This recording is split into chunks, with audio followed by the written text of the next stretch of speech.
আজকের ভিডিওতে পারুল প্রকাশনী টার্গেট মাধ্যমিক 2027 ভৌত বিজ্ঞানের সেকেন্ড সামেটিভের প্রশ্ন আমরা সলভ করব।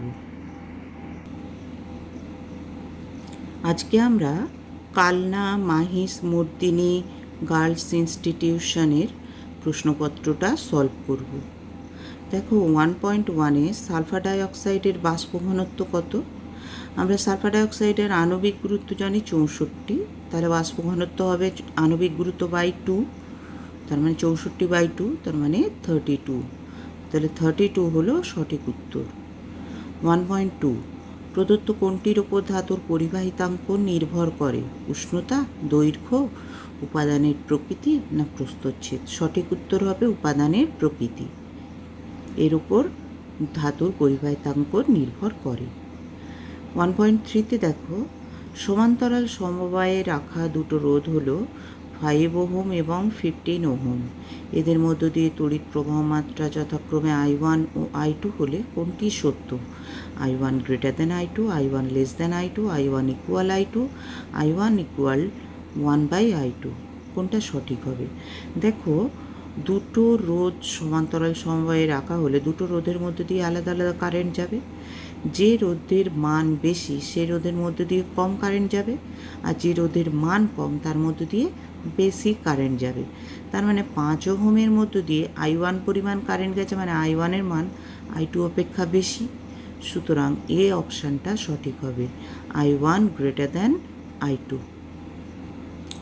1.4-এ দেখো তড়িৎ ক্ষেত্র দ্বারা বিচ্যুত হয় না পজিট্রন, গামা রশ্মি, বিটা রশ্মি না আলফা রশ্মি? দেখো পজিট্রন, বিটা রশ্মি, আলফা রশ্মি এগুলো সবই আধানযুক্ত কণার স্রোত।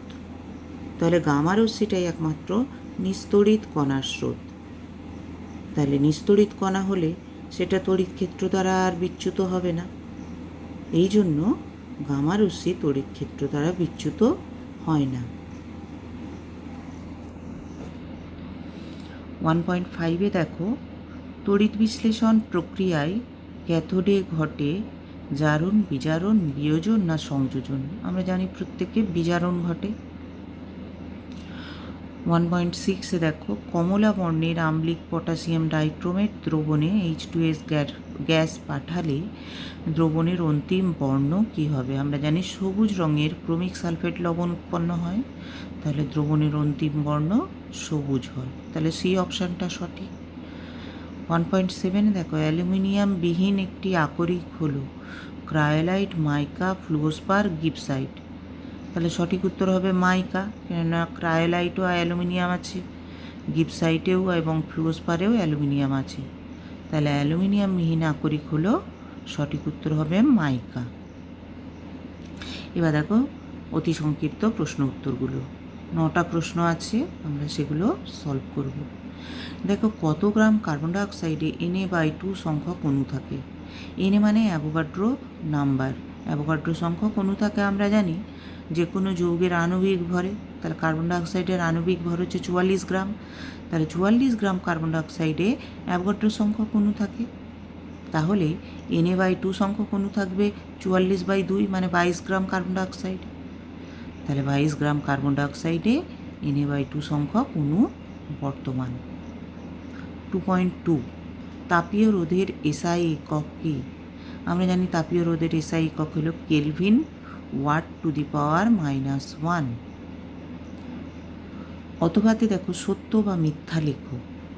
তরলের আপাত প্রসারণ সমান প্রকৃত প্রসারণ প্লাস পাত্রের প্রসারণ। এটা মিথ্যা, তার কারণ আমরা সূত্রটা কি জানি? তরলের প্রকৃত প্রসারণ সমান হয় আপাত প্রসারণ প্লাস পাত্রের প্রসারণ। তাহলে যে বিবৃতিটা দেওয়া আছে এটা হবে মিথ্যা।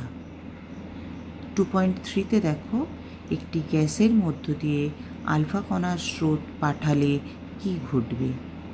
আলফা কণার স্রোত পাঠালে গ্যাসটা আয়নিত হবে।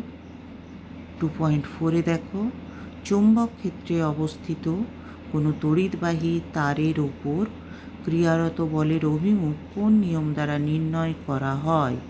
এটা হবে ফ্লেমিংয়ের বাম হস্ত নিয়ম। ফ্লেমিংয়ের বাম হস্ত নিয়মের সাহায্যে আমরা যে কোনো পরিবাহীর উপর ক্রিয়ারত বলের অভিমুখ নির্ণয় করতে পারি। তারপরেরটা 2.5-এ দেখো, পরিবাহিতাঙ্কের অনন্যককে কি বলে? আমরা জানি পরিবাহিতাঙ্কের অনন্যককে রোধাঙ্ক বলা হয়। এর অথবাতে আবার সত্য মিথ্যা লেখো দেয়া আছে। দেখো, ডিসি ভোল্টেজ ট্রান্সফরমারে কার্যকর নয়, একদম ঠিক কথা। তাহলে সত্য হবে এটা, ডিসি ভোল্টেজ ট্রান্সফরমারে কার্যকর হয় না। 2.6-এ দেখো, একটি অজৈব মৃদু তড়িৎ বিশ্লেষ্যের নাম লেখো। তাহলে অজৈব পদার্থ অথচ মৃদু তড়িৎ বিশ্লেষ্য পদার্থ কী হবে? Ammonium hydroxide, NH4OH। 2.7, কোনো ধাতুতে সোনার প্রলেপ দিতে হলে তড়িৎ বিশ্লেষ্য রূপে কী ব্যবহার করা হয়? পটাশিয়াম অরোসায়ানাইডের জলীয় দ্রবণ ব্যবহার করা হয়, KAuCN2, পটাশিয়াম অরোসায়ানাইডের জলীয় দ্রবণ। এর পরের প্রশ্নটা দেখো, 2.8, 100% ওলিয়ামকে কী বলে? 100% ওলিয়ামকে সালফান বলে। অথবাতে দিয়েছে দেখো, বিলীয়মান রং কী? বিলীয়মান রং হচ্ছে ফেনল্যাপথ্যালিন মিশ্রিত অ্যামোনিয়াম হাইড্রক্সাইডের লালচে বেগুনি বা লালচে গোলাপি রঙকে আমরা বিলীয়মান রং বলে থাকি। 2.9, লাস্ট যে অতি সংক্ষিপ্ত প্রশ্ন, 2.9, দার্শনিক উল কাকে বলে? জিঙ্ক অক্সাইডকে দার্শনিকের উল বলা হয়, অর্থাৎ জিঙ্ক অক্সাইড মানে ZnOকে আমরা দার্শনিকের উল বলে থাকি। তাহলে পরের দিন আবার আমরা অন্য কোনো স্কুলের MCQ আর অতি সংক্ষিপ্ত প্রশ্নগুলোর উত্তর আলোচনা করব। তোমাদের যদি কোনো প্রশ্নের উত্তর অজানা থাকে তোমরা আমাকে সেটা পাঠাতে পারো, আমি তোমাদের সলভ করে দেব। ভিডিওটা ভালো লাগলে ভিডিওটা শেয়ার করবে আর সাবস্ক্রাইব করে নেবে চ্যানেলটাকে। Thank you.